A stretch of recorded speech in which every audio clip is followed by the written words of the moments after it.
Welcome back to the channel. तो आज का जो हमारा टॉपिक है वो है कि हम प्लानिंग जो हम पढ़ रहे हैं, तो प्लानिंग इकोनॉमी और मार्केट इकोनॉमी हमने पिछले वाले लेक्चर में पढ़ा था और आज हम इसी को थोड़ा सा कंटिन्यू करेंगे और एक्सटेंड करेंगे। आज मैं आपको समझाऊंगा 5 ईयर प्लान्स क्या होते हैं।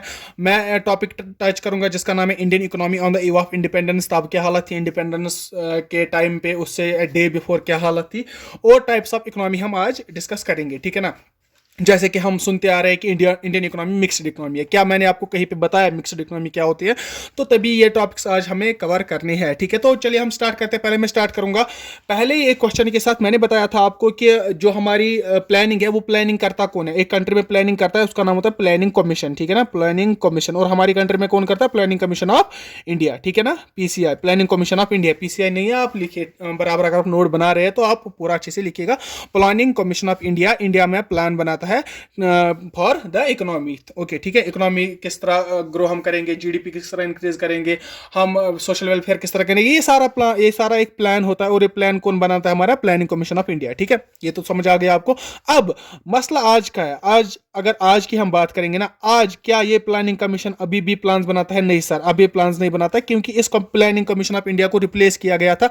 अगर आपको पता होगा, मैं पहले डेट बताऊंगा, 1 फरवरी 2015, यस, 1 फरवरी 2015 को जो प्लानिंग कमीशन है वो रिप्लेस किया गया था। और किसके साथ रिप्लेस किया था? एक नई बॉडी बनी थी जिसका नाम था नीति आयोग। आपने न्यूज में बहुत बार सुना होगा, या आपने कहीं पे पढ़ा भी हो सकता है आपने कहीं पे पढ़ा होगा। तो नीति आयोग ने रिप्लेस किया था प्लानिंग कमीशन ऑफ इंडिया को। कब किया था? 1 फरवरी 2015। तो मसला क्या है? मसला इस तरह है कि जो हमारे 5 ईयर प्लान्स के बारे में आपको पता है, आपने पढ़ा होगा। मे भी अगर जिसने नहीं पढ़ा तो वो ध्यान रखे, और जिसने पढ़ा है तो उसको पता ही होगा। जो 5 ईयर प्लान्स होते हैं हमारे, 5 ईयर प्लान्स क्या होते हैं? एक प्लान बनाया जाता है 5 ईयर्स के लिए कि क्या क्या ऑब्जेक्टिव्स होने चाहिए हमें, क्या क्या गोल्स हमें होने चाहिए इसमें। तो उसके बाद वो एग्जीक्यूट किए जाते हैं उन 5 ईयर्स में। तो उसको बोलते हैं हम 5 ईयर प्लान। 5 ईयर प्लान जो प्रोसेस थी वो कब स्टार्ट हुई थी? मैं एक इंट्रोडक्शन भी दे रहा हूँ। वो स्टार्ट हुई थी 1951 से हमारी। हम 1947 को हम आज़ाद हो गए, 1951 से स्टार्ट हो गई हमारी 5 year plan. First 5 year plan कब बना? हमारा 1951 में। और ये सिलसिला फिर चलता रहा। उसके बाद 1956, उसके बाद +5 ऐड करो, उसके बाद +5 ईयर्स ऐड करते जाओ, और आपको हर एक साल का जो प्लान है 5 ईयर प्लान, वो जैसे कि फर्स्ट 5 ईयर प्लान ये रहा, सेकंड 5 ईयर प्लान 56 में आया, उसके बाद 5 साल ऐड करो तो थर्ड 5 ईयर प्लान आया। टोटल हमारे पास 12 5 ईयर प्लान आ गए। कितने आ गए? 12 5 ईयर प्लान। 12 5 ईयर प्लान आ गए। तो कब तक आ गए सर? 2017 में एंड हो गए। तो स्टार्ट हो गए हमारे प्लान्स, 5 ईयर प्लान्स 1951 से लेके 2017 तक। ये हम आगे अच्छे से सारा डिस्कस करेंगे। अभी मैं बस आपको जैसे एक इंट्रो दे रहा था कि हम आगे पढ़ने क्या वाले हैं। तो ठीक है, पहली बात मैं बताता हूं। देखो, इंडियन इकोनॉमी में आपने पढ़ा होगा कि आप हमेशा बोलते हैं Indian economy is what type of economy? Sir, Indian economy is mixed economy. यही पढ़ते आ रहे हैं ना हम। Indian economy is a type of mixed economy. अभी मिक्सड इकोनॉमी होता क्या है? अब तो पहले यह मसला बनता है कि मिक्सड इकोनॉमी होता क्या है। मैं आपको बताऊं, अगर मैंने आपको बताया प्लानिंग और मार्केट इकोनॉमी, मैंने आपको बताया, मैं इधर पे लिखूंगा प्लानिंग इकोनॉमी, फिर से प्लानिंग इकोनॉमी, और इधर पे मैं लिखूंगा मार्केट इकोनॉमी, ठीक है ना। आई होप आपको दिख रहा होगा मार्केट इकोनॉमी, ठीक है। अब I am sorry, market economy. तो अब ये मिक्सड इकोनॉमी के दर से आ गए। क्या ये मिक्सड इन दोनों का जो सम अप होगा वो मिक्सड देगा या और कुछ है? देखो मेरे भाई, मैं आपको बताऊंगा कि अब आई डोंट नो ये इकोनॉमिक्स वाले पागल हो गए या बच्चों को पागल बना रहे हैं। क्यों आप बताएंगे ऐसा क्यों है? क्योंकि जो टाइप्स ऑफ इकोनॉमी में अगर मैं बात करूं, ये हमने कल पढ़ा। प्लानिंग इकोनॉमी और मार्केट इकोनॉमी हमने ऑलरेडी पढ़ा है। अगर मैं टाइप्स ऑफ इकोनॉमी की बात करूंगा, टाइप्स ऑफ इकोनॉमी में हमारी 3 टाइप्स ऑफ इकोनॉमी आती है। पहली आती है हमारी सोशलिस्ट, दूसरी आती है हमारी कैपिटलिस्ट, और तीसरी आती है हमारी मिक्सड। अब ये चीजें क्या है? सोशलिस्ट इकोनॉमी क्या है, कैपिटलिस्ट इकोनॉमी क्या है, मिक्सड इकोनॉमी क्या है? देखो, अगर मैं आपको इजीएस्ट वे में बताऊंगा ना, जो हमारी प्लानेड इकोनॉमी है ना, प्लानेड इकोनॉमी कौन सी इकोनॉमी है वो आपको पता है। प्लानेड इकोनॉमी का ही दूसरा नाम अगर मैं दूंगा, ये तो इकोनॉमिक्स वाले नाम नहीं दे रहे, लेकिन ये बता रहे हैं अलग टाइप है। Socialist economy completely resembles with the planning economy, and market economy completely resembles with the capital economy. देखो, मैं अगर बात करूंगा प्लानिंग इकोनॉमी में हम क्या करते थे? प्लानिंग इकोनॉमी में सारे जो ओन करता था, जो प्राइसेस दे रहा था, वो कौन था? जो गवर्निंग बॉडी थी वो कौन थी? गवर्नमेंट। गवर्नमेंट कंट्रोल कर रही थी। किसको कंट्रोल कर रही थी? सर, प्रोडक्शन को, सर डिस्ट्रीब्यूशन को, ये सारी चीजों को कौन कंट्रोल कर रही थी गवर्नमेंट, कंट्रोल कर रही थी किसमें, प्लानिंग इकोनॉमी में। तो मार्केट इकोनॉमी में क्या होता है कि मार्केट फोर्सेस डिटरमाइन करते थे किसी चीज का प्राइस क्या होगा, या अगर हम प्रोडक्शन कंजप्शन की बात करेंगे, वो सारी चीजें डिसाइड कौन करता था, मार्केट। मार्केट के हाथ में सब कुछ हुआ करता था। ठीक है, ये दो हमने पढ़ी। अब अगर मैं सोशलिस्ट की बात करूं और कैपिटलिस्ट की बात करूं, इन दोनों का लिटरल मीनिंग अगर आप देखेंगे, सोशलिस्ट, सोशलिस्ट मतलब लोगों की बात हो रही है। तो जो इकोनॉमी, जो टाइप्स ऑफ इकोनॉमी में बोलूंगा, सोशलिस्ट इकोनॉमी वो इकोनॉमी है जो लोगों के वेलबींग के बारे में सोचेगी, उस इकोनॉमी को हम बोलेंगे सोशलिस्ट इकोनॉमी। और कैपिटलिस्ट इकोनॉमी क्या है, कैपिटल, कैपिटल मतलब पैसा, मनी, ठीक है ना। कैपिटलिस्ट जो प्रॉफिट को पे फोकस करेगी, जो प्रॉफिट पे फोकस करेगी, उसको हम बोलेंगे कैपिटलिस्ट इकोनॉमी।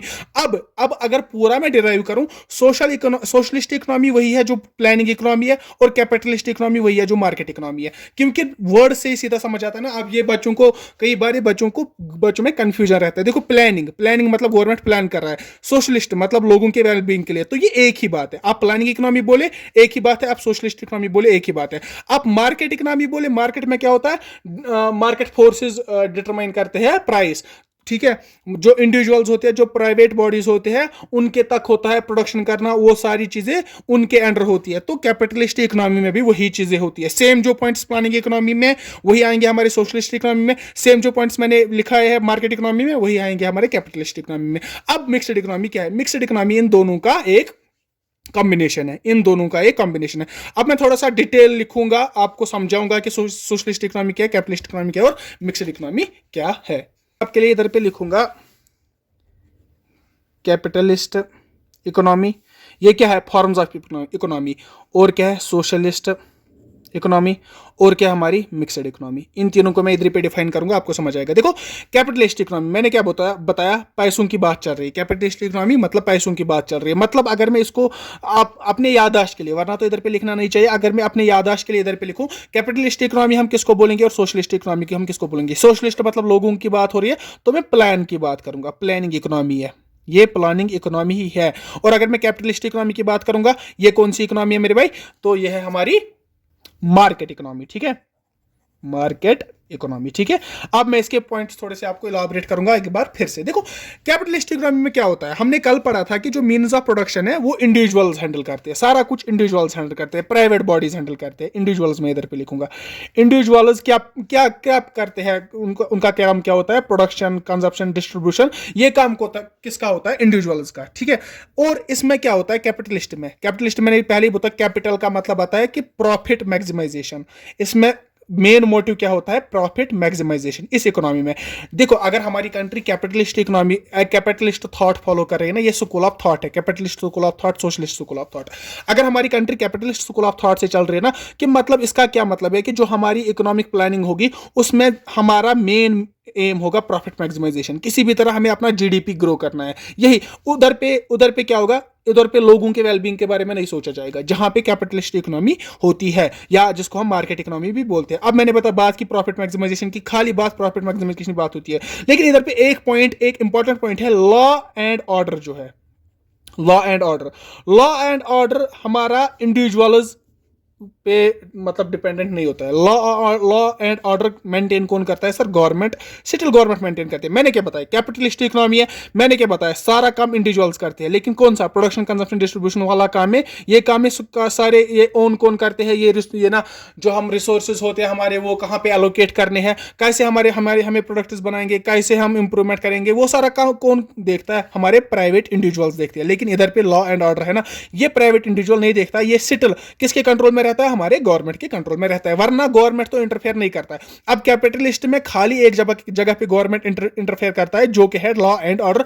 बाकी कहीं पे इंटरफेयर नहीं करता है गवर्नमेंट, जिसको हम बोलते हैं कि ये फ्री इकोनॉमी है। ठीक है, तभी हम इसको एक नाम देते हैं, फ्री इकोनॉमी। या अगर मैं बात करूं और कुछ पॉइंट्स में बोलना चाहूंगा इधर पे, देखो क्या होता है जब कैपिटलिस्ट इकोनॉमी होती है ना, कैपिटलिस्ट इकोनॉमी में क्या होता है, कंपटीशन ज्यादा होता है। आपने पिछले वाली वीडियो में समझा होगा, कंपटीशन। अब 3 दुकान है या बिजनेस है, इनके बीच में कंपटीशन ज्यादा। इस कंपटीशन ज्यादा होने की वजह से क्या होता है, ये प्रोडक्शन ज्यादा करते हैं, प्रोडक्शन ज्यादा से ज्यादा होती है, क्योंकि everyone is busy in race. हर कोई रेस में लगा है ना, हर कोई प्रोडक्शन ज्यादा करना चाहता है, हर कोई प्रॉफिट ज्यादा कमाना चाहता है, हर कोई उस इन सब चीजों से प्रोडक्शन ज्यादा हो रही है, प्रॉफिट ज्यादा हो रही है, तो मैं क्या बता सकता हूं कि हमारा जीडीपी ज्यादा हो रहा है किस में, हमारे कैपिटलिस्ट फॉर्म ऑफ इकोनॉमी में हमारा जीडीपी ज्यादा हो रहा है। आई होप आपको समझ आ गया होगा। और एक पॉइंट में बताऊंगा, लेटेस्ट टेक्नोलॉजीज आ रही है, टेक्नोलॉजी सेक्टर हमारा इंप्रूव कर रहा है, ठीक है। Research and development sector, R&D जिसको हम बोलते हैं, रिसर्च एंड डेवलपमेंट सेक्टर हमारा इंप्रूव कर रहा है किस इकोनॉमी में, जब हम in the form of capitalist economy apply करेंगे अपने कंट्री पे, ठीक है ना। और क्या है इसमें, इसमें आपको हमेशा क्वालिटी अच्छी देखने को मिलेगी, गुड्स जो भी आप लाएंगे उसकी क्वालिटी अच्छी देखने को मिलेगी। क्यों मिलेगी? क्योंकि कंपटीशन है। अगर ये क्वालिटी खराब रखेगा, इसके पास नहीं जाएगा, इसके पास अच्छी होगी, इसी के पास जाएंगे।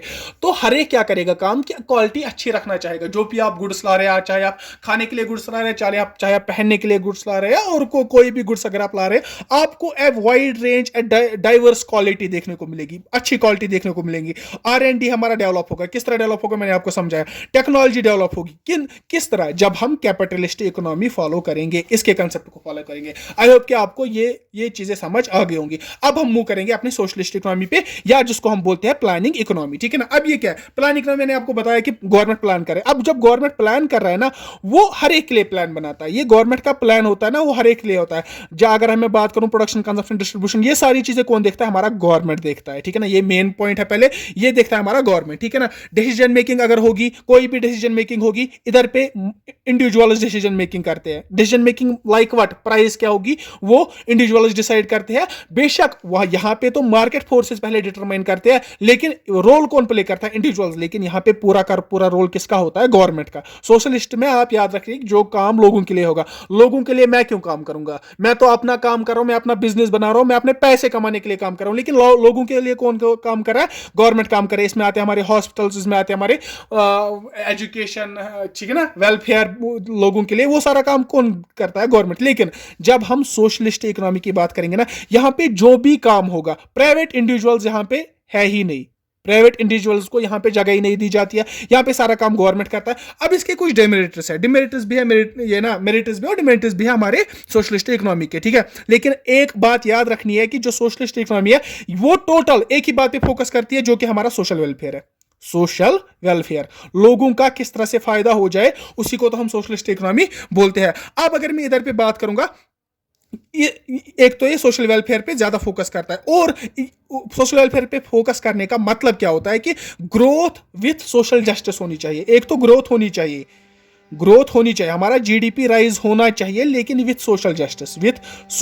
सोशल जस्टिस क्या है कि अगर हमारा जीडीपी आ रहा है, तो ये जीडीपी जब डिस्ट्रीब्यूट होगा, ये हर एक सेक्टर में इक्वली डिस्ट्रीब्यूट होना चाहिए। ये नहीं कि ये डिफेंस पे कम जाएगा, एजुकेशन पे इतना ही परसेंट जाएगा, बाकी कामों पे, कम्युनिकेशन सर्विसेज पे इतना जाएगा, नहीं। हर एक सेक्टर, हर एक तबका साथ में हम अगर ग्रो करेंगे, हम साथ में चलेंगे, साथ में ग्रो करेंगे, उसको हम बोलते हैं कि वो होगी ग्रोथ। लेकिन कब? सोशल जस्टिस होगी तब, ठीक है ना। सोशल जस्टिस के साथ ग्रोथ करना, उसी को बोलते हैं।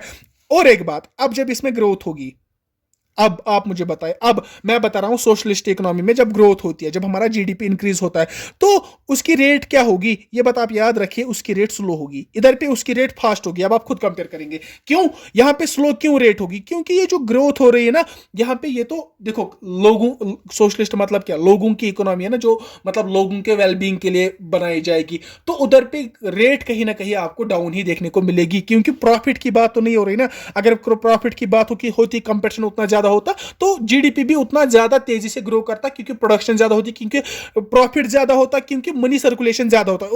इधर पे जो गवर्नमेंट है ना, इधर पे ज्यादा, जहां पे गवर्नमेंट रेगुलेट करती है ना सारा, इधर पे ज्यादा ऐसी चीजें नहीं होती है, तभी यहां पे ग्रोथ हमारी जो है स्लो रेट में ही रहती है।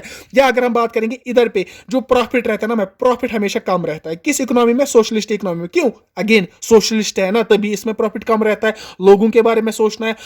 अगर यहां पे अगर मैं बात करूं, यहां पे मैं एक पॉइंट लिखना चाहूंगा। अगर एक पर्टिकुलर चीज, यहां पे टीवी एक लूंगा मैं, टीवी की प्राइस यहां पे 20,000 स्टार्ट होती है, 1 लाख तक जाती है, 1.5 लाख तक जाती है, डिपेंडिंग अपॉन द क्वालिटी। लेकिन यहां पे लोगों को, गवर्नमेंट को सोचना है किनका? लोगों का। अब लोगों को इनको टीवी प्रोवाइड करना है, तो एक ही सोसाइटी को, ये पॉपुलेशन है, इस पॉपुलेशन में 3 लोग जो अफोर्ड कर सकते, उन्हीं के लिए तो नहीं बनाएंगे ना। गवर्नमेंट हर एक के लिए बनाएगी। लाइक गवर्नमेंट 5,000 का भी एक टीवी बनाएगी, ठीक है। तो आप समझ सकते हैं कि जो प्रॉफिट इधर पे होगा ना, वो प्रॉफिट कम होगा, कि सोशलिस्ट इकोनॉमी में प्रॉफिट हमारा हमेशा कम होगा। और इधर पे हमेशा कंट्री जो है ना वो डेट ट्रैप में रहती है, क्योंकि जो सोशल एक्सपेंसेस है ना, लाइक अगर ये सोशल एक्सपेंसेस कर रहे हैं, सोशलिस्ट इकोनॉमी अगर सोशल काम कर रहे हैं, हमेशा उतना इनकम नहीं होगा हमारे पास उतना टोटल बजट नहीं होगा जो कि सारे सोशल कामों को फुलफिल कर सकता है। तो इसमें क्या करना पड़ता है, कंट्री को लोन लेना पड़ता है। सर लोन कहां से लेता है? लोन लेता है वो दूसरी बॉडी से, like IMF, like world bank, इनसे लोन लेके। अब क्या होता है इसमें, अक्सर अक्सर जो भी कंट्री सोशलिस्ट इकोनॉमी फॉलो करती है उनमें क्या देखा जाता है, वो डेट ट्रैप में फंस जाते हैं। और अब डेट ट्रैप होता क्या है, तो वो आप जाके इन्फ्लेशन की वीडियो देखें, वहां पे आपको डेट ट्रैप आराम से समझ आ जाएगा, ठीक है ना। यहां पे अब ये तो हुई हमारी सोशलिस्ट इकोनॉमी जो कि मार्केट पे होती है, मार्केट डिपेंडेंट इकोनॉमी, इंडिविजुअल्स पे सारा काम होता है, प्रॉफिट मैक्सिमाइजेशन की बात होती है खाली, इसमें ये होगी सोशलिस्ट इकोनॉमी, ये सॉरी कैपिटलिस्ट इकोनॉमी। अगर हम सोशलिस्ट इकोनॉमी की बात करेंगे, one and only social welfare की पे बात होती है, तो बाकी चीजें आप कोरिलेट कर सकते हैं इस एक पॉइंट के साथ। तो अब इसमें भी बेनिफिट्स हमने देखे, इसमें भी बेनिफिट्स हमने देखे, इसमें भी डेमेरिट्स देखे, इसमें भी डेमेरिट्स देखे। अब इंडिया क्या करता, इंडिया के पास क्या ऑप्शन था कि वो किस इकोनॉमी पे जाए, अब उस कैपिटलिस्ट इकोनॉमी पे जाए या सोशलिस्ट इकोनॉमी पे जाए। तो इंडिया ने उस टाइम डिसाइड किया कि हम दोनों मिक्स करेंगे, हम दोनों मिक्स करेंगे, इसके एडवांटेजेस भी मिक्स करेंगे, इसके एडवांटेज भी मिक्स करेंगे। जो इधर पे इकोनॉमी बन के आएंगी उसको हम ही बोलेंगे नाम मिक्सड इकोनॉमी। और इंडिया मिक्सड इकोनॉमी फॉलो करता है। Mixed economy, A type of mixed economy is what, it is a type of economy which is followed by India, India follow करता है। अब इसमें क्या, मिक्सड इकोनॉमी में क्या होता है, जो मीन्स ऑफ प्रोडक्शन है ना, मीन्स ऑफ प्रोडक्शन जो मैंने बताया, यहाँ पे इंडिविजुअल्स के हाथ में होता है, यहाँ पे गवर्नमेंट के हाथ में होता है। यहाँ पे मीन्स ऑफ प्रोडक्शन सिर्फ दोनों के हाथ में होता है, ठीक है, ज्वाइंटली कंट्रोल करते हैं कौन कौन, प्राइवेट बॉडीज जिनको हम इंडिविजुअल्स भी बोलते हैं, प्लस गवर्नमेंट भी, ठीक है ना, दोनों बॉडीज एक साथ ये प्रोडक्शन को मैनेज करते हैं, ठीक है ना। यहां पे और एक बात है, लॉ एंड ऑर्डर कौन मेंटेन करता है, अगेन सर गवर्नमेंट, ये बात हमेशा याद रखिएगा, लॉ एंड ऑर्डर हमेशा गवर्नमेंट ही मेंटेन करती है। अब इसमें एक डिमेरिट है, एक डिमेरिट है इसमें। अब आप बताएंगे सर, अब आप एक कॉमन सेंस का क्वेश्चन आप कर सकते हैं कि सर अगर कैपिटलिस्ट इकोनॉमी में कुछ फायदे हैं, अगर सोशलिस्ट इकोनॉमी में कुछ फायदे हैं, ये सारे फायदे उठा के अगर हम मिक्स इकोनॉमी बनाते हैं, तो खाली इंडिया ऐसा देश क्यों है, या फ्यू अदर कंट्रीज जो कि मिक्सड इकोनॉमी को फॉलो करते हैं, सारे के सारे कंट्रीज आके मिक्सड इकोनॉमी क्यों नहीं फॉलो करते, ठीक है ना। पहला यही क्वेश्चन तो बनता है ना, लोग क्यों फिर कैपिटलिस्ट इकोनॉमी पे जाएंगे जब उनको पता है कि सोशल वेलफेयर नहीं होगा। लोग क्यों सोशल वेलफेयर पे जाएंगे जब उनको पता होगा कि प्रॉफिट मैक्सिमाइजेशन नहीं होगा। क्योंकि वो इसलिए जाते हैं क्योंकि यहाँ पे एक डेमेरिट आता है जो कि मोस्ट ऑफ द कंट्रीज को यहां पे एक स्ट्राइक करता है कि नहीं भाई हम मिक्स्ड इकोनॉमी पे नहीं जाएंगे। और वो क्या है, वो है करप्शन, ठीक है, करप्शन। करप्शन एक ऐसा डेमेरिट है हमारी मिक्स्ड इकोनॉमी का, जिसमें क्या कि हर कोई कंट्री अगर मिक्सड इकोनॉमी पे आना चाहेगी, लेकिन जब वो पहले ही देखती है इंडिया में क्या चल रहा है, तो वो मिक्सड इकोनॉमी पे नहीं आते हैं, जिसका नाम है करप्शन। आपको पता ही होगा, एप्टेक का तो आपको पता ही है, यहाँ के पे क्या कौन कौन से कामें चल रही है, तो मैं ज्यादा डिटेल में नहीं जाऊंगा। तो बस आपको समझ आ गया होगा करप्शन से ही कि इंडिया में अभी सबसे ज्यादा करप्शन चल रहा है। सबसे ज्यादा क्या, मिक्स्ड इकोनॉमी है तो करप्शन होगा ही होगा, ठीक है। आई होप कि आपको ये तीन चीजें समझ आ गई होंगी। कैपिटलिस्ट इकोनॉमी हमेशा मार्केट की बात करता है, हमेशा पैसों की बात करता है, मार्केट बेस्ड। सोशलिस्ट इकोनॉमी हमेशा किसकी बात करता है, हमारी सोशल वेलफेयर की बात करता है या प्लानिंग डिपेंडेंट होता है। और उसके बाद मिक्सड जो कि दोनों का मिक्स होता है। अब आप बता सकते हैं कि Indian economy is a type of mixed economy, ठीक है। आई होप कि आपको ये सारी चीजें अच्छे से समझ आ गई होंगी। हमारे टाइप्स ऑफ इकोनॉमी जो हमने खत्म किया, मैंने क्या बताया आपको, मैंने आपको बताया कि मैं Indian economy on the eve of independence भी पढ़ाऊंगा, मैं 5 ईयर प्लान भी पढ़ाऊंगा। देखो आपको पढ़ना अभी इंपॉर्टेंट क्या है, वो है 5 ईयर प्लान।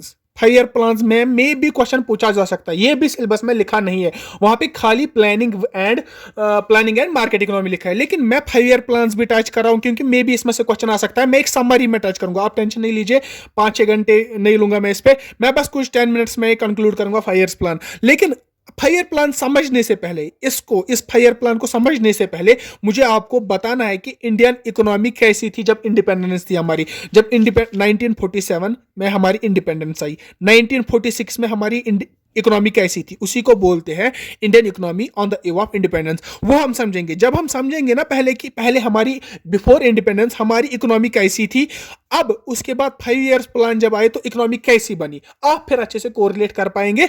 आई होप आप कोरिलेट कर पाएंगे, तो हमारा टॉपिक भी उसी के साथ खत्म हो जाएगा। तो चलते हैं हम अपने टॉपिक पे जो कि है Indian economy on the eve of independence. Okay, sorry, Indian economy on the eve of independence. अब इसका पहले मतलब क्या है, मैंने आपको बताया Indian economy on the eve of independence. On the eve of independence क्या है, just a day before, one day before, ठीक है।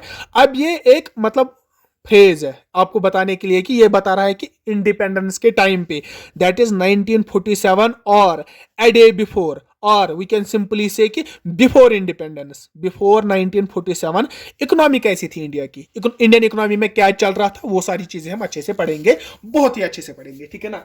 तो स्टार्ट करते। देखो पहले क्या हुआ, देखो अगर मैं आपको बताऊं इंडिया 1947 तक कहां था, ब्रिटिश रूल के अंदर, ठीक है। हिस्ट्री पढ़ा रहा हूं, ब्रिटिश रूल के अंदर था, ठीक है, जिसमें बहुत ही कमजोर हूं। ब्रिटिश रूल हमारा 1947 में हमारा ब्रिटिश रूल था, या ब्रिटिश रूल को हम कॉलोनियल रूल बोलते हैं।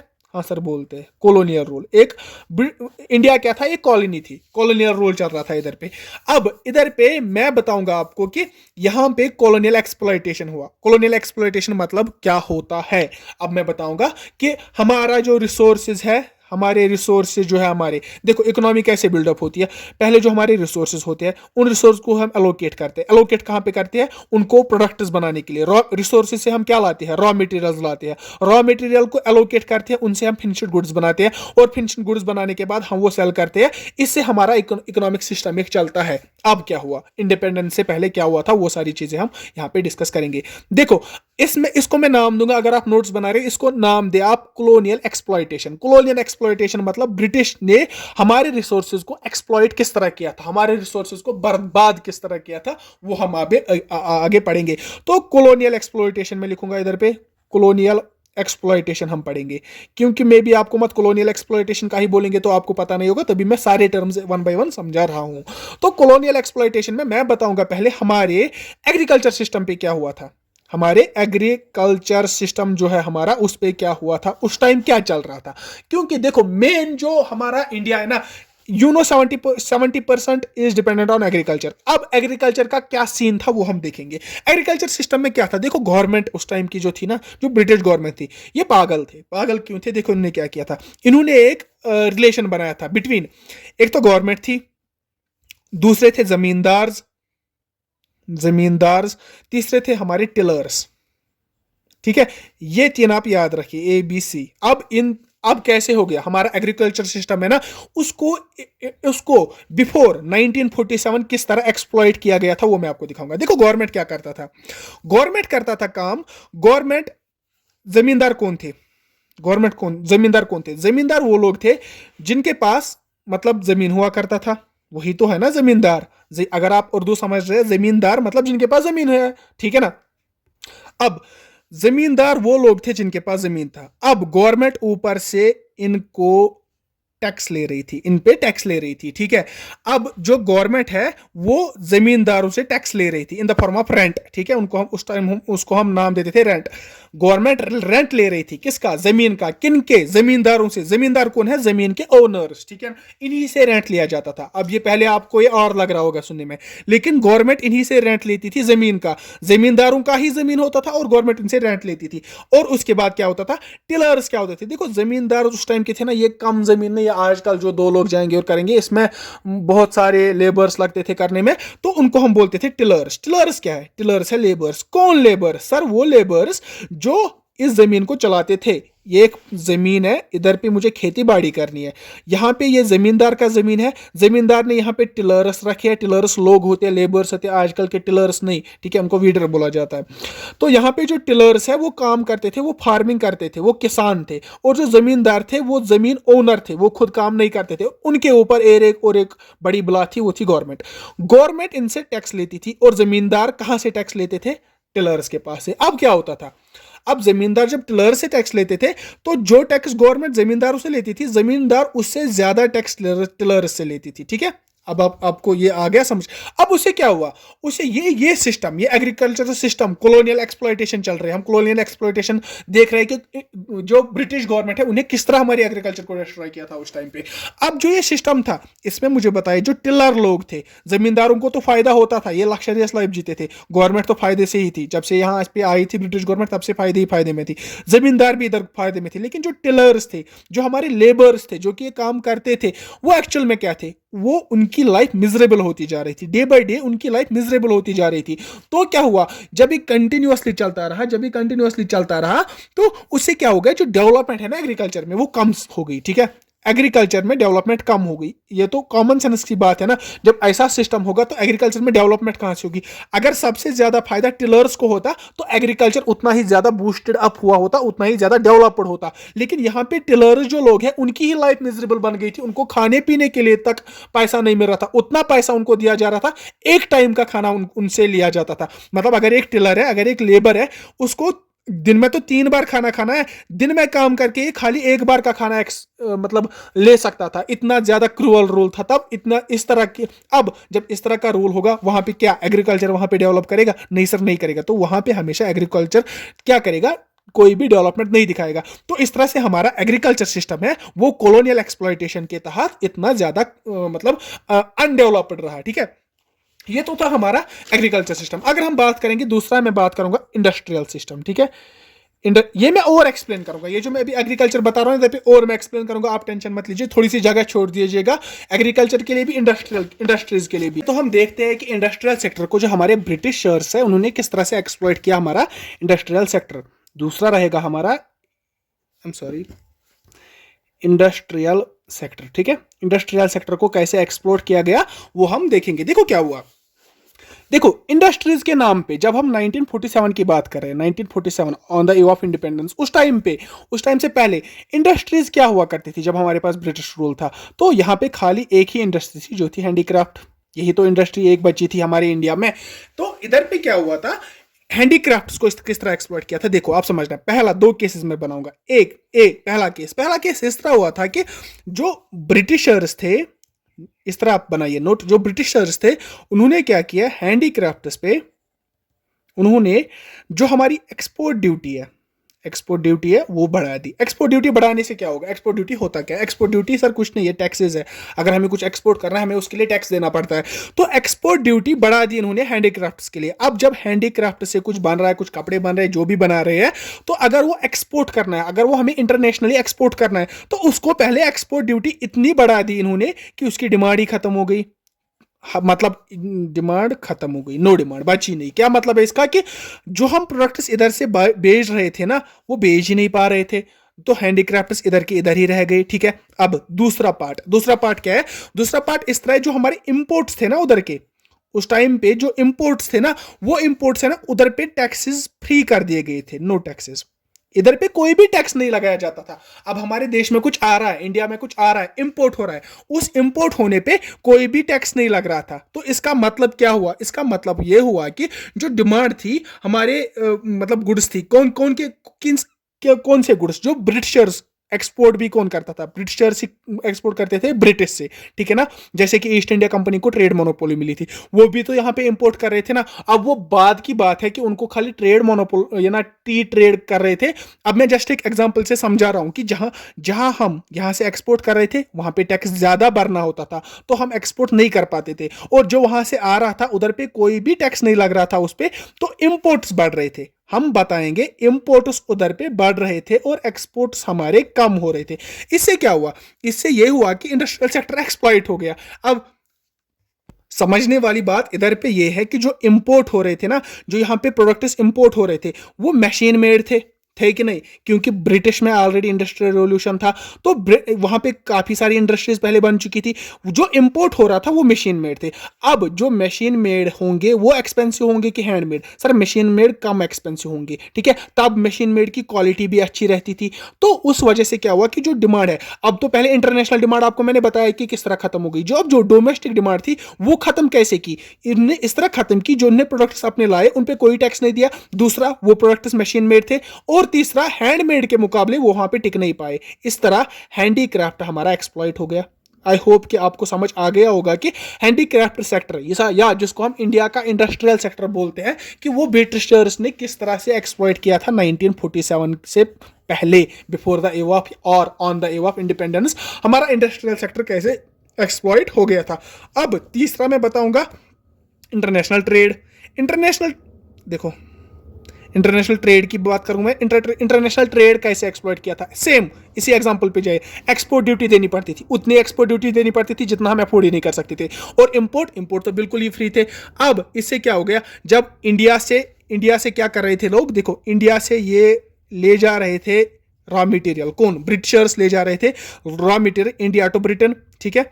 इंडिया टू ब्रिटेन जब ये ना रॉ मटेरियल्स ले जा रहे थे, वहां से ला रहे थे ब्रिटेन से फिनिश्ड गुड्स, यही है ना, वो फिनिश्ड गुड्स ला रहे थे, मशीन मेड गुड्स ला रहे थे, लेकिन किसके रॉ मटेरियल पे, इंडिया के ही रॉ मटेरियल पे।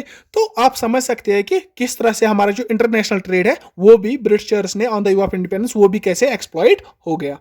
और यहां पे एक सोचने वाली बात है, इंडिया से जब ये ब्रिटेन ले जा रहे थे ना रॉ मटेरियल्स, इंडिया से ब्रिटेन ले जा रहे थे, तब इनको कोई टैक्स नहीं देना पड़ता था, ठीक है। ये एक्सपोर्ट कर रहे थे रॉ मटेरियल पे इन्हें कोई भी टैक्स नहीं लगाया था, और जब फिनिश्ड गुड्स आ रहे थे उस पर भी कोई टैक्स नहीं लगता था, ठीक है। जब ब्रिटेन से फिनिश्ड गुड्स आ रहे थे उस पर भी कोई टैक्स नहीं लगता था, जब इंडिया से रॉ मटेरियल ब्रिटेन जा रहा था तो उस पर भी कोई टैक्स नहीं लगता था। तो इससे क्या हो गया, इससे हमारा इंटरनेशनल ट्रेड जो है वो एक्सप्लॉइट हो गया। तो आप आई होप समझ आ गया होगा कि किस तरह एक्सप्लॉइटेशन इसको बोलते हैं। एक्सप्लॉइटेशन आपको समझ आ गई होगी कि एक्सप्लॉइटेशन ब्रिटिश ने किस तरह की हमारे इंडिया में, हमारे इंडस्ट्रियल सेक्टर को किस तरह एक्सप्लॉइट किया, हमारे एग्रीकल्चर सेक्टर को किस तरह एक्सप्लॉइट किया, और हमारे इंटरनेशनल ट्रेड को किस तरह एक्सप्लॉइट किया।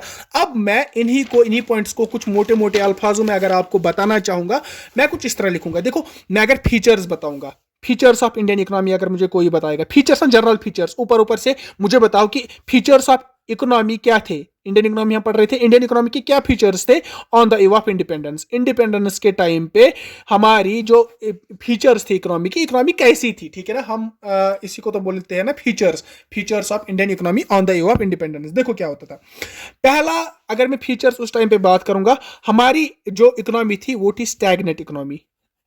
स्टैग्नेट इकोनॉमी अब होता क्या है, स्टैग्नेट इकोनॉमी मतलब जिसमें ग्रोथ रेट कम होगी, ग्रोथ रेट जिसमें कम होगी जिस इकोनॉमी में, उसको हम बोलते हैं उसको हम क्या बोलते हैं, स्टैग्नेट इकोनॉमी। अब स्टैग्नेट इकोनॉमी में क्या है कि ग्रोथ रेट कम होने की वजह से क्या होता था, पॉवर्टी थी लोगों में। जब ग्रोथ रेट ही नहीं थी तो ग्रोथ नहीं थी, जब ग्रोथ नहीं थी तो पॉवर्टी नहीं थी, और उससे पॉवर्टी मतलब क्या है, low standard of living. Low standard of living, लोगों में क्या था, लो स्टैंडर्ड ऑफ लिविंग था, पर कैपिटा इनकम कम था, क्यों, ग्रोथ रेट हमारी कम थी। उसी को हम बोलते हैं क्या है कि जो इंडियन इकोनॉमी थी on the eve of independence वो थी स्टैग्नेट इकोनॉमी। इंपॉर्टेंट पॉइंट है अगर आपको कोई बताएगा, ठीक है। अब क्यों ये स्टैग्नेट इकोनॉमी क्यों थी, ग्रोथ कम क्यों थी सर, क्योंकि हमारे जो रिसोर्सेज है वो ब्रिटिशर्स ने एक्सप्लॉइट किए थे। मेन रीजन है कि जो रिसोर्सेज है वो ब्रिटिशर्स ने एक्सप्लॉइट किए थे, एग्रीकल्चर एक्सप्लॉइट किया था और इंडस्ट्रीज भी एक्सप्लॉइट की थी। अब जब इंडस्ट्रीज भी एक्सप्लॉइट की, एग्रीकल्चर भी एक्सप्लॉइट की, तो ग्रोथ रेट बढ़ेगी कहां से, तो पॉवर्टी तो होगी। और वही मतलब है आज का भी कि आज भी हम पॉवर्टी को ओवरकम नहीं कर पा रहे, और यहाँ पे लो स्टैंडर्ड ऑफ लिविंग था। एक तो पहली बात थी। दूसरी बात अगर मैं बताऊं, बैकवर्डनेस थी हमारे इकोनॉमी में। बैकवर्डनेस से क्या मतलब है, पर कैपिटा इनकम लो था, जो मैंने अभी बताया पॉवर्टी का कैसे है, पर कैपिटा इनकम पीसीआई जिसको हम बोलते हैं, पर कैपिटा इनकम लो था। अब पर कैपिटा इनकम होता है क्या, ये हमने नेशनल इनकम वाले वीडियो में अच्छे से पढ़ा है। अब एग्रीकल्चर बैकवर्डनेस थी, हाँ एग्रीकल्चर बैकवर्डनेस क्यों थी sir, just second, agriculture backwardness कैसे थी, क्योंकि प्रोडक्टिविटी कम थी। मैंने आपको बताया कि प्रोडक्टिविटी किस तरह कम हो गई, क्योंकि जब टिलर्स जो लोग थे हमारे, ये आप पॉइंट वाइज लिखिएगा, पहले दूसरा तीसरा मैंने क्या बताया, तीसरा मैंने बताया एग्रीकल्चर बैकवर्डनेस, ये पूरा लिखिएगा आप। एग्रीकल्चर बैकवर्डनेस क्यों थी सर, प्रोडक्टिविटी कम थी, क्योंकि प्रोडक्टिविटी कम क्यों थी, क्योंकि जो टिलर्स होते थे उन पे ज्यादा टैक्सेस लगाए जाते थे, उनसे ज्यादा रेवेन्यू कलेक्ट किया जाता था, तो कोई फायदा ही नहीं रहा कि एग्रीकल्चर पे फोकस करने का, एग्रीकल्चर पे कुछ मतलब मतलब हार्ड वर्क करने का उनका, ठीक है ना। तो उसके बाद क्या हुआ, पहले तो एग्रीकल्चर बैकवर्डनेस, अब मैं चौथा लिखूंगा इंडस्ट्रियल बैकवर्डनेस था उस टाइम हमारी इकोनॉमी में, हमारी इंडस्ट्रियल बैकवर्डनेस था। हाँ सर था, कैसे था, हमारे पास बेसिक इंडस्ट्रीज नहीं थी, हमारे पास तो खाली हैंडीक्राफ्ट था, और क्या था, और कुछ था ही नहीं। अगर हम इंफ्रास्ट्रक्चर की बात करेंगे, फिफ्थ की अगर हम बात करेंगे, इंफ्रास्ट्रक्चर क्या क्या सिचुएशन थी हमारे इंफ्रास्ट्रक्चर की। जैसे इंफ्रास्ट्रक्चर में क्या होता है, हमारे बिल्डिंग्स आते हैं, हमारे हॉस्पिटल्स आते हैं, हमारे स्कूल्स आते हैं, उनका क्या सीन था सर, वो डेवलप्ड ही नहीं थे, वो भी डेवलप्ड नहीं थे। अगर हम बात करेंगे ना, और क्या था, और जो हमारी इकोनॉमी थी ना वो डिपेंडेंट इकोनॉमी थी। सिक्स्थ पॉइंट में लिखूंगा डिपेंडेंट इकोनॉमी, हमारी इकोनॉमी डिपेंडेंट थी। डिपेंडेंट क्यों थी, क्योंकि हम मशीन मेड पे ज्यादा डिपेंडेंट रहे, और वही आज का वही रीजन भी है कि अगर हम ट्रेडिशनल देखेंगे ना, इंडियन ट्रेडिशनल ड्रेस आजकल नहीं पहने जाते, आजकल ज्यादातर वेस्टर्नाइजेशन आ गई है। क्यों ये, क्योंकि ये तब से ही लोगों को एक वो डिपेंडेंट थे। जब एक्सपोर्ट आइटम आते थे, इंडियन आइटम, जब देखो एक एक ये पहनने के लिए एक शर्ट है, ठीक है, अब मुझे शर्ट बनानी नहीं आती, ये शर्ट एक है पहनने के लिए। अब ये शर्ट मुझे महंगी मिल रही है, क्यों महंगी मिल रही है, क्योंकि ये इंडिया में ही बनाई है, और ये बाय हैंडीक्राफ्ट लोगों ने बनाई है, तो ये इसका प्राइस यूजुअली ज्यादा रहता था, और as compare to machine made. अब ये मशीन मेड आ रही थी तो इसका प्राइस कम था, तो ये भी एक रीजन था कि हम डिपेंडेंट बन गए, हमने इस पे स्विच किया, हमारा जो ट्रेडिशनल था हमने वो खत्म किया, और हम स्विच कर गए किस पे, जो हमारा वहां से इंपोर्ट आ रहा था। तो इसी तरह, ये खाली तो मैंने एक एग्जांपल दी, इसी तरह बहुत सारे एग्जांपल्स है जिससे हम शिफ्ट हो गए। हम ट्रेडिशनली तो कुछ कर नहीं पाते थे, हम डिपेंडेंट हो गए थे तो पूरा। तो मैं बता सकता हूं कि जो हमारी जो कंट्री थी ना, ये क्या थी, डिपेंडेंट थी। किस पे सर, इंपोर्ट्स पे डिपेंडेंट थी, ठीक है ना। फिनिश्ड गुड्स कहाँ से आ रहे थे, जो ब्रिटेन से ही आ रहे थे ना, तो यहाँ से खाली रॉ मटेरियल जा रहा था, ठीक है। तो है कि आपको ये सारी चीजें समझ आ गई होंगी। तो अब मैं इधर पे आपको, ये हमारा टॉपिक कंप्लीट हो गया। मैं अब नेक्स्ट टॉपिक एक स्टार्ट करूंगा। ये टॉपिक नहीं है, मैं इसको टॉपिक नहीं बोलता, इसको मैं एक टर्म बोलूंगा। टर्म क्या है, टर्म है systematic deindustrialization. Systematic deindustrialization. अब वो ये चीज क्या है, सिस्टमैटिक डी इंडस्ट्रियलाइजेशन। देखो क्या है, देखो हमने क्या देखा, एक तो हमने देखा कि डिके ऑफ हैंडीक्राफ्ट हुआ, ये क्वेश्चन पूछा गया था तभी मैं एक्सप्लेन कर रहा हूं। डिके ऑफ हैंडीक्राफ्ट हुआ था, हाँ सर हुआ था। दूसरा हमने क्या देखा कि जो ग्रोथ थी हमारी इंडस्ट्रीज में वो नहीं हो रही थी, लेस ग्रोथ या नो ग्रोथ में लिखूंगा, नो ग्रोथ इन इंडस्ट्रीज, ये हमने देखने को मिला। तो जब इंडस्ट्रीज में भी कोई ग्रोथ नहीं हो रही थी, इंडस्ट्रीज में ग्रोथ क्यों नहीं हो रही थी, क्योंकि इंडस्ट्रीज जब पहले तो मैंने बताया कि पहले तो हैंडीक्राफ्ट बेसिक इंडस्ट्रीज में हमारा खाली हैंडीक्राफ्ट इंडस्ट्री था। और कौन कौन सी इंडस्ट्रीज थी इंडस्ट्रीज, लेकिन वो फोकस्ड थी किस पे, वो उधर पे तब रेलवेज बनाए जा रहे थे। रेलवेज क्यों बनाए जा रहे थे, ये भी तो इंफ्रास्ट्रक्चर है, नहीं सर, ये रेलवेज तब ब्रिटिशर्स बना रहे थे, क्योंकि उनको एक्सपोर्ट करना होता था ना अपना आइटम, जो एक्सपोर्ट कर रहे थे उसके बाद वो स्प्रेड करना होता था थ्रू आउट द इंडिया, तो ये bye means of railways spread करते थे। तब तभी उनका फोकस किस पे था, रेलवेज पे था। इस तरह, या कम्युनिकेशन सेक्टर हमारा डेवलप हो रहा था, बाकी जो बेसिक इंडस्ट्रीज है हमारी वो उधरी की उधरी रह गई थी, उन पे कोई फोकस ही नहीं कर रहा था। तो हमने देखा कि ग्रोथ नहीं हो रही थी, जो इंडस्ट्रीज में थी वो हमारी ग्रोथ नहीं हो रही थी, डिके हो रही थी हमारी, किस में, हमारी हैंडीक्राफ्ट्स में डिके हो रही थी। तो क्या मैं बता सकता हूं, इसको मैं नाम देता हूं सिस्टमैटिक डी इंडस्ट्रियलाइजेशन। किसको, डिके ऑफ हैंडीक्राफ्ट किस तरह किया, जो मैंने आपको समझाया। और जो ग्रोथ हो रही थी वो कहां कहां हो रही थी, जो इंडस्ट्रीज में नो ग्रोथ हो रही थी, अब इसको हम नो ग्रोथ बोलते हैं, लेकिन अगर मैं ग्रोथ की बात करूंगा, हो रही थी, लेकिन कहां पे, रेलवेज में हो रही थी, कम्युनिकेशन सेक्टर में हो रही थी सर, पावर जनरेशन सेक्टर में हो रही थी, क्योंकि ये ब्रिटिशर्स, ये सेक्टर्स है ना, ये उनको खुद को जरूरत लगते थे, ये ब्रिटिशर्स को खुद को जरूरत लगते थे इंडिया पे रूल करने के लिए। तो तभी ये उस टाइम पे ये सेक्टर्स तो बिट एक्सटेंडेड हो गए थे। लेकिन मेनली अगर मैं बात करूं, यहाँ पे हैंडीक्राफ्ट इंडस्ट्री थी, खाली हैंडीक्राफ्ट इंडस्ट्री थी, और वो भी डिके की थी हमारे गवर्नमेंट ने उसको एक्सप्लॉइट किया था, जिसको हम बोलते हैं डिके ऑफ हैंडीक्राफ्ट इंडस्ट्री। और यहाँ पे उधर से दूसरा पार्ट ये है कि कोई ग्रोथ भी नहीं कर रहे थे। उन दो पॉइंट्स को मिला के हम बोलते हैं कि सिस्टमैटिक डी इंडस्ट्रियलाइजेशन चल रही थी हमारे इंडिया में, सिस्टमैटिक डी इंडस्ट्रियलाइजेशन चल रही थी। इसी के साथ हमारा ये टॉपिक भी कंप्लीट हो गया, तो हम सीधे शिफ्ट करेंगे अपने 5 ईयर प्लान्स पे, ठीक है। एलेट लेंथी लेक्चर हो जाएगा, लेकिन इसको बनाने में टाइम लगता है, और मैं चाहता हूं कि अगर आप वेट करेंगे मेरे लेक्चर का तो आपको कोई फायदा भी हो।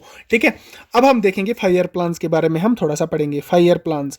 ये हमारे सिलेबस में नहीं है, ठीक है, हमारे 5 ईयर प्लान हमारे सिलेबस में नहीं है, लेकिन मे भी प्लानिंग वर्सेस मार्केटिंग में भी पूछा है तो 5 ईयर प्लान के बारे में भी मत पूछा जाएगा। तो इसके लिए मैं इसका बेसिक से एक दूंगा। आने वाले दिनों में मैं इस पे एक फुल आधे घंटे या 1 घंटे का लेक्चर बनेगा, वो मैं फुल लाऊंगा, लेकिन तो बेस मैं आपको समझाऊंगा कि 5 ईयर प्लानिंग बनी कैसे।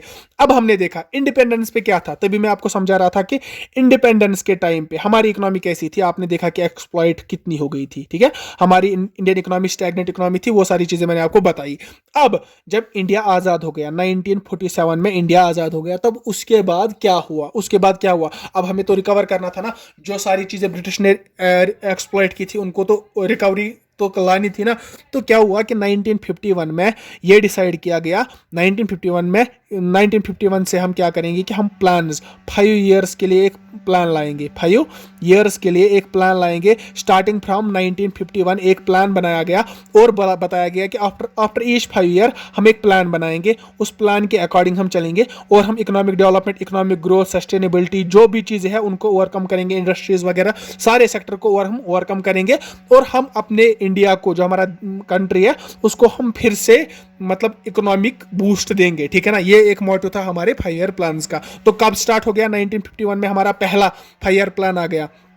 अब इसकी बेस में पहले बताता हूं कि 5 ईयर प्लान्स आते कहां से है। ठीक है, पहले मैं अगर बताऊंगा कि जो गोल्स होते हैं ना हमारे, जब एक प्लानड इकोनॉमी में क्या होता है, प्लानड इकोनॉमी में क्या होता है, प्लान किया जाता है ना। अब जो प्लान लॉन्ग पीरियड के लिए किया जाएगा ना, लॉन्ग पीरियड के लिए प्लान किया जाएगा और तो शॉर्ट पीरियड के लिए प्लान किया जाएगा, शॉर्ट पीरियड के लिए। अब ये क्या है, देखो, अगर मुझे 10 ईयर्स, 20 ईयर्स, 40 ईयर्स के लिए एक प्लान बनाना है, उसको हम लॉन्ग पीरियड प्लान बोलेंगे। लेकिन on the other hand short period plan क्या है, ये एक साथ काम करती है। मुझे ये यहां पे मैं हूं अभी 1947 में, अब मैंने डिसाइड किया कि मैं इधर पे जाऊंगा 2000 में, 2000 में मैंने कुछ गोल सेट किए कि मेरी इकोनॉमी इस तरह होनी चाहिए थी। लेकिन अब वो सारे गोल्स एग्जीक्यूट एक साथ नहीं होंगे ना, वो स्टेप बाय स्टेप होंगे। पहले हम ये काम करेंगे, उसके बाद हम ये काम करेंगे, उसके बाद चेक करते रहेंगे कि हम अपने गोल पे सीधे जा रहे हैं, हम अपनी डायरेक्शन में चल रहे हैं। जो हमने गोल्स लिखे हैं वो हम अचीव करेंगे 2000 तक। 1947 में हमने गोल्स लिखे, हमने बताया कि हमें इस तरह इंडस्ट्रीज में हमें बूस्ट चाहिए, हमें एग्रीकल्चर में बूस्ट चाहिए। अब हम उस डायरेक्शन में चल रहे हैं कि नहीं, उस डायरेक्शन में चलने के लिए हमने कुछ डिविजन्स के यहाँ पे शॉर्ट टर्म गोल्स लाए। ठीक है, एक तो लॉन्ग टर्म गोल्स थे। उस टाइम पे जब हमारी कंट्री आजाद हो गई तो उस टाइम पे लॉन्ग टर्म गोल्स क्या रहे थे हमारे, लॉन्ग टर्म गोल्स रहे हमारे, जो मैं अभी आपको एक्सप्लेन करूंगा इधर पे, लॉन्ग टर्म गोल्स क्या रहे थे। लेकिन उन लॉन्ग टर्म गोल्स को हमें अचीव करने के लिए शॉर्ट टर्म गोल्स भी लाने पड़े। ठीक है ना, शॉर्ट पीरियड गोल्स भी लाने पड़े। अब वो शॉर्ट पीरियड गोल्स क्या थे और लॉन्ग पीरियड गोल्स क्या थे, पहले मैं आपको बताऊंगा कि लॉन्ग पीरियड गोल्स क्या थे। देखो, लॉन्ग पीरियड गोल्स में क्या थे, पहला ही गोल जो हमारा था ना वो था जीडीपी ग्रोथ। जीडीपी में ग्रोथ होनी चाहिए, क्योंकि हमारा कंट्री ना बहुत बहुत बैकवर्ड चला गया था, इकोनॉमिकली बहुत बैकवर्ड चला गया था।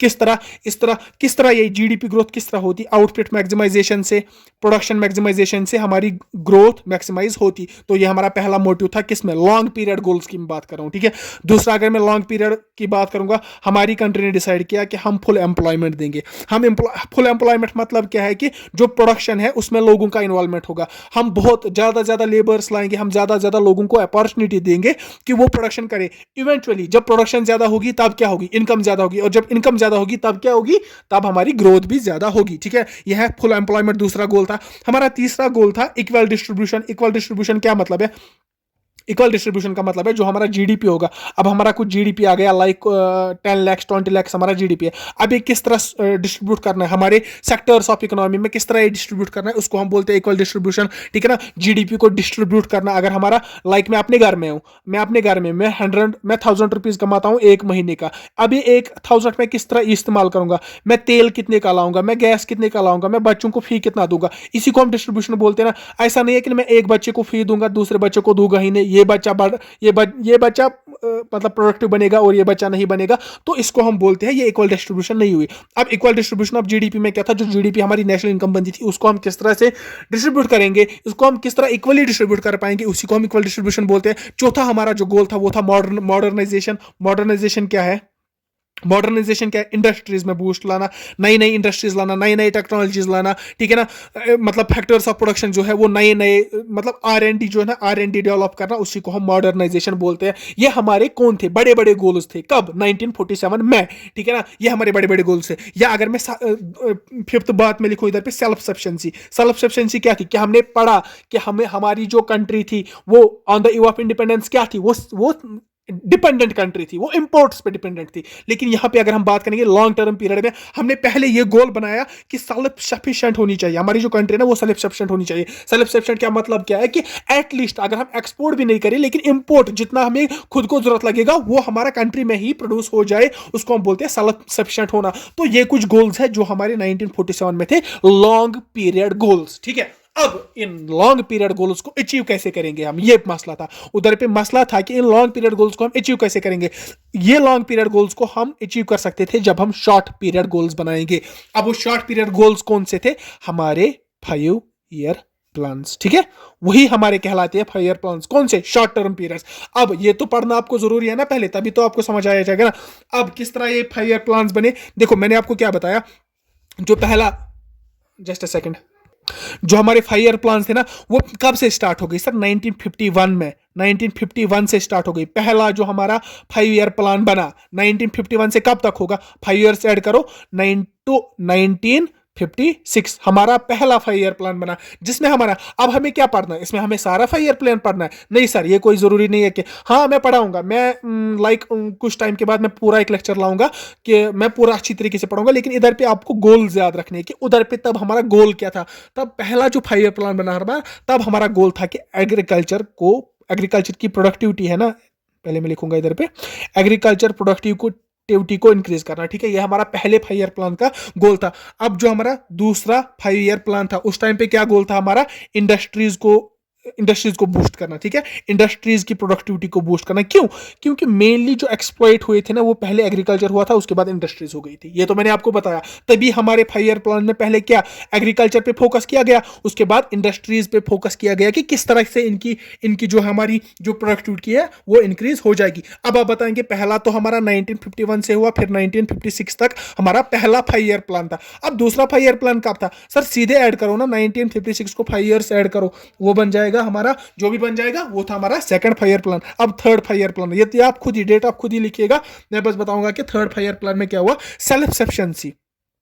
सेल्फ सफिशिएंसी हमें मिलनी चाहिए, ये था हमारा थर्ड 5 ईयर प्लान का गोल। ये खाली गोल्स है, यहाँ पे मैं 5 ईयर प्लान्स दिखा रहा हूँ, यहाँ से मैं गोल्स दिखा रहा हूँ कि क्या क्या गोल्स हमें तब अचीव करने थे, कि हमने क्या क्या गोल्स बनाए थे इन 5 ईयर्स में। अब फोर्थ जो हमारा 5 ईयर प्लान बना, फोर्थ 5 ईयर प्लान में क्या था, प्राइस स्टेबिलिटी थी उस टाइम पे, या proper utilization of manpower, ठीक है। प्राइस स्टेबिलिटी मैं इधर पे लिखूंगा आपके लिए, प्राइस स्टेबिलिटी होनी चाहिए। प्रोडक्ट्स जो भी हम काम करेंगे उसमें प्राइस स्टेबिलिटी होनी चाहिए, क्यों, क्योंकि इक्वली सारे ग्रो करने चाहिए। या तो अगर प्राइस ज्यादा जाएगा तो एक एक पार्ट है जो पॉपुलेशन का, वो तो राइज करेगा, लेकिन जो गरीब लोग होंगे वो गरीब ही होते जाएंगे, तभी प्राइस स्टेबिलिटी तब मस्ट थी। तो हमारे फोर्थ प्लान में प्राइस स्टेबिलिटी एक मेन फोकस था, और फोकस क्या था, proper utilization of manpower, manpower को प्रॉपरली यूटिलाइज करना, ठीक है ना। मैन पावर क्या होता है, लेबर्स को प्रॉपरली यूटिलाइज करना, कहां पे क्या करेंगे। अब फिफ्थ हमारा 5 ईयर प्लान था, उसमें जो मेन फोकस था ना वो था पुअर्टी, और ये पुअर्टी अभी भी मेन फोकस ही है, क्योंकि अभी भी नहीं जा रहा है। अब सिक्स्थ की बात करूंगा मैं, सिक्स्थ 5 ईयर प्लान का मेन गोल क्या था, अब मैं बताऊंगा आपको। फिफ्थ सिक्स्थ का भी सेम, क्योंकि पुअर्टी सेम चल रहा था, पुअर्टी में कोई फर्क ही नहीं आ रही थी, तो फिफ्थ एंड सिक्स्थ आप बता सकते हैं कि इसमें पुअर्टी एक मेन गोल था। अब सेवंथ 5 ईयर प्लान में क्या था, जस्ट अ सेकंड,